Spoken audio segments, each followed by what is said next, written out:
Welcome to Native Bidaské, Native News Online's weekly spotlight on the people making news and leading change in Indian country. Welcome to 2025. I'm Levi Rickert, founder, editor of Native News Online. And today we have a very special guest with us on Native Bidaské. On Saturday, the 4th of January is the 50th anniversary of the Indian Self-Determination and Education Act. And John Echohawk has been running the Native American Rights Fund, known as NARF, for over 50 years. I think it's 54 years, if my memory serves me right. And John is a tribal citizen of the Pawnee tribe. And welcome, John Echohawk. How you doing today, sir? Good, Levi. Thanks for having me on. I think it's an important subject. I guess I'm going to preface our conversation. Last year when I was, we were working here at Native News Online on the observance of the 100th anniversary of the Indian Citizenship Act. I was using the word celebrate. Boy, did I get corrected. And people said, that's not something we necessarily are celebrating. We can observe it, commemorate it. I guess my question is when it comes to the 1975, the 50th anniversary, are we celebrating the Indian Self-Determination and Education Act, or is it just an observance? So in your opinion? I think it's a celebration because it was a huge step forward in terms of recognition of tribal sovereignty, which of course had been an issue in this country for many years. Yeah, and during the course of history, obviously, there was genocidal practices perpetrated against Native Americans. And so the idea in 1975, there's the Self-Determination Act. To me, we have made tremendous progress. And so tell us kind of in layman's terms, what did the act actually do? It basically allowed tribes to administer federal programs that had previously been administered by federal employees on reservations, allowed tribes to administer those programs themselves in recognition of their status as sovereign governments able to govern things on the reservation. Well, that's great. And now I'm going to backtrack a little bit. And it was actually President Gerald R. Ford who signed the act into law, enacted it into law after Congress passed it January 4th of 1975. Whereas President Ford signed the legislation, a lot of people give Richard Nixon the credit, the former president who had resigned August of the previous year, 1974.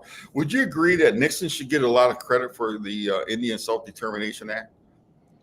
Oh, yeah, because he was the one in 1970 who first set the national Native American policy for the federal government for self-determination and recognition of tribal sovereignty, changing that from the previous federal policy of terminating tribes, eliminating tribes, ignoring treaties and the right to self-determination of tribes. But President Nixon changed all that beginning in 1970, and it set all of these very positive developments for tribes in motion.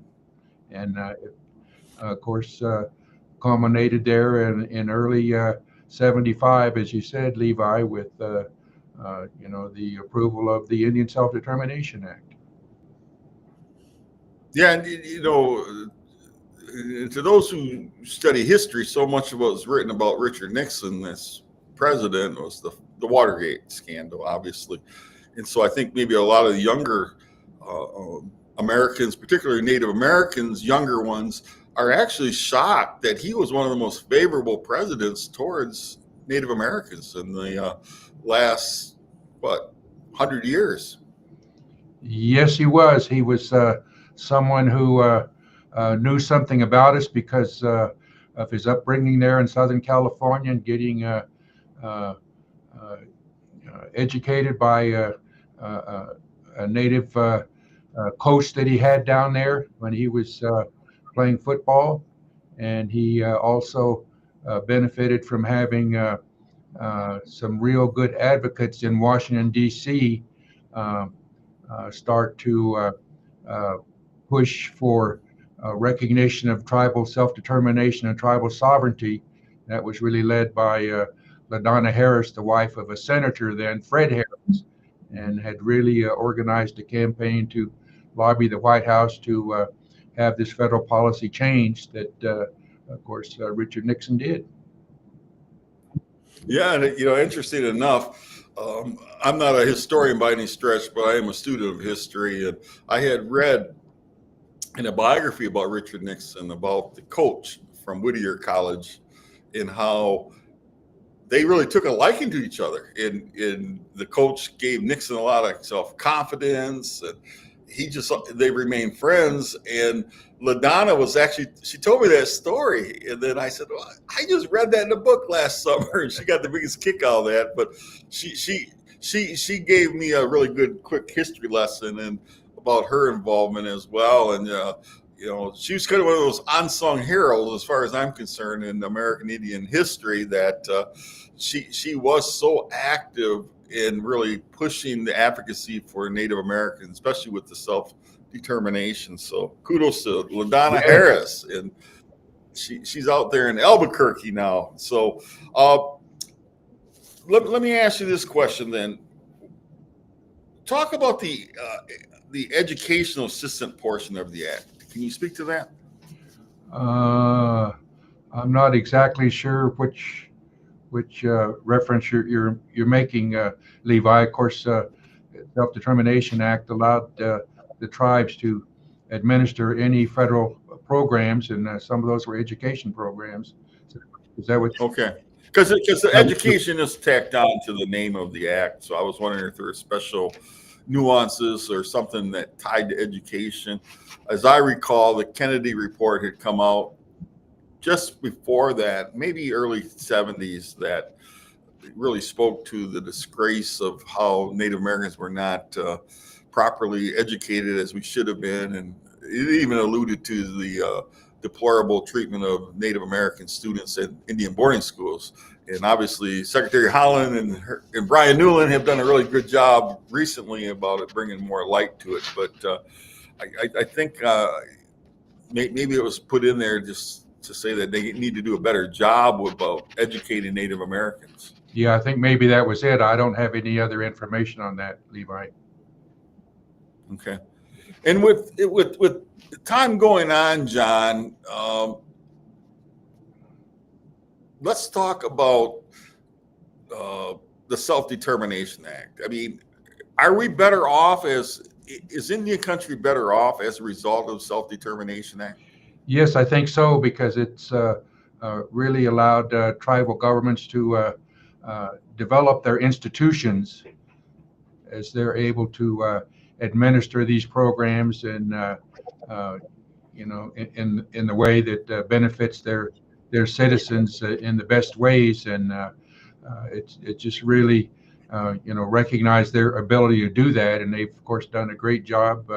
Tribal governments have really grown, and in the modern tribal sovereignty movement. And, much of that is due to the fact that they were able to start administering these programs because of the Self-Determination Act.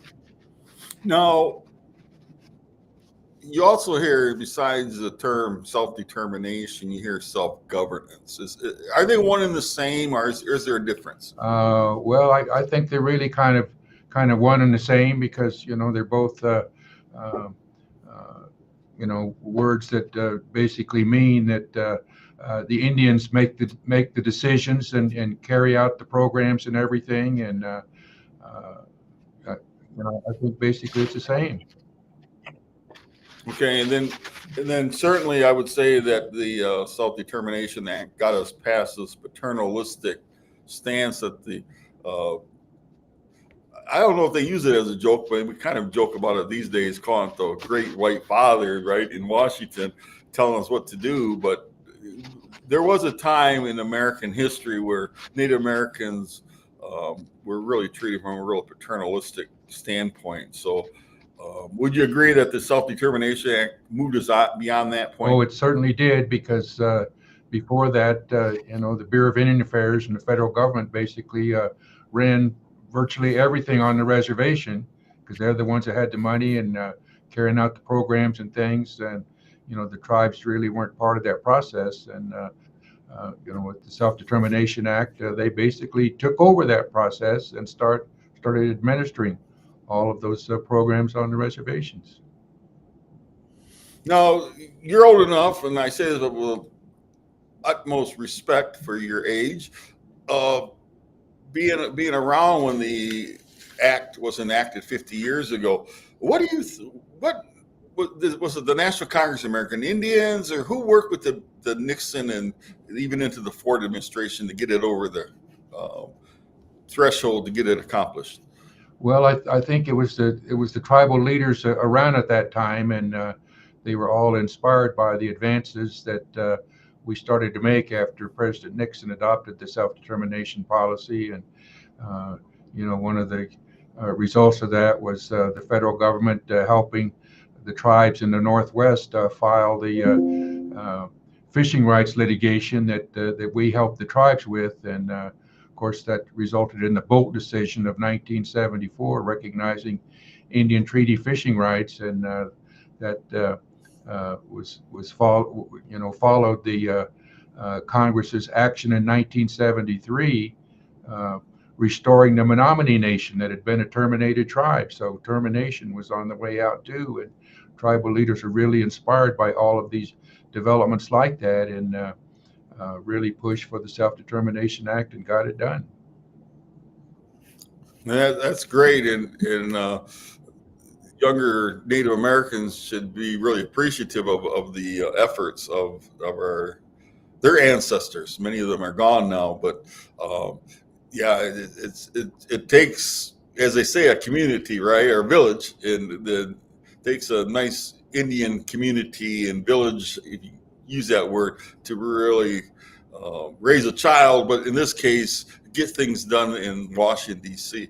Now, with the upcoming administration, I don't want to get political here, John, but do you have reservations or apprehensions about what's going to happen after January 20 with President-elect becoming president for the second term? Yes, because under the first Trump administration, we had some issues. The tribes did with some of the things that President Trump was doing then, and we're just kind of hopeful that him and his people have learned more about all these issues since that time, and kind of appreciate the support that they've gotten from Native Americans, and it won't be as bad this time as it was before, because they have more understanding of our tribes now.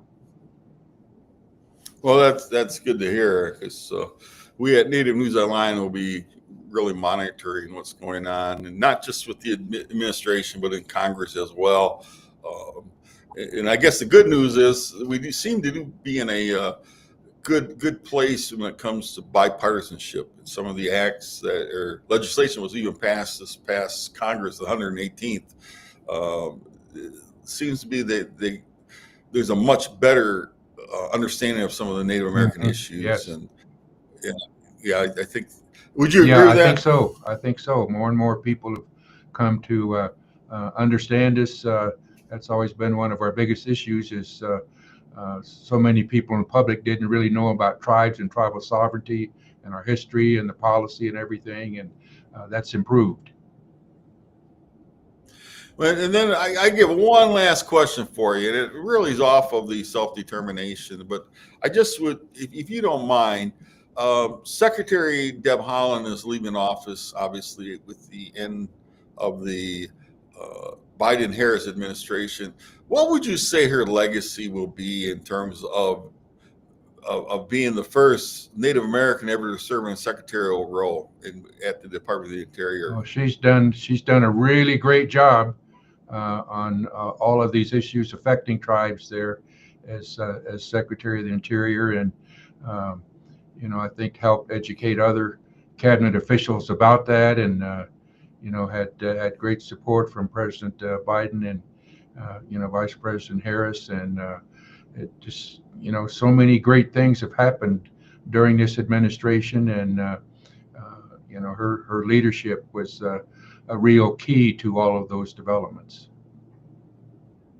Yeah, and I really do hope that the younger Native Americans out there will really pay attention to what she did do and what she has accomplished and what a role model she really was for not just for young Native girls or women, but for all of us, the males included. And she has been a really great person in terms of representation for Indian country at the highest level of government. And because I took note of that, John, and I saw you there at the White House Tribal Summit.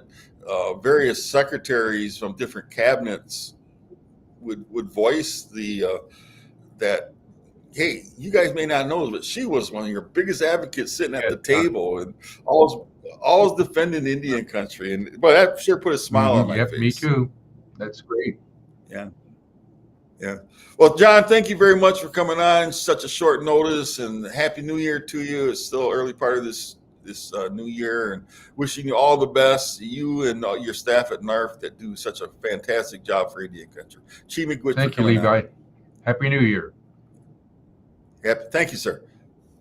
And to our viewers, Chimigwich for tuning in, hearing this important topic of the Indian Self-Determination Education Act.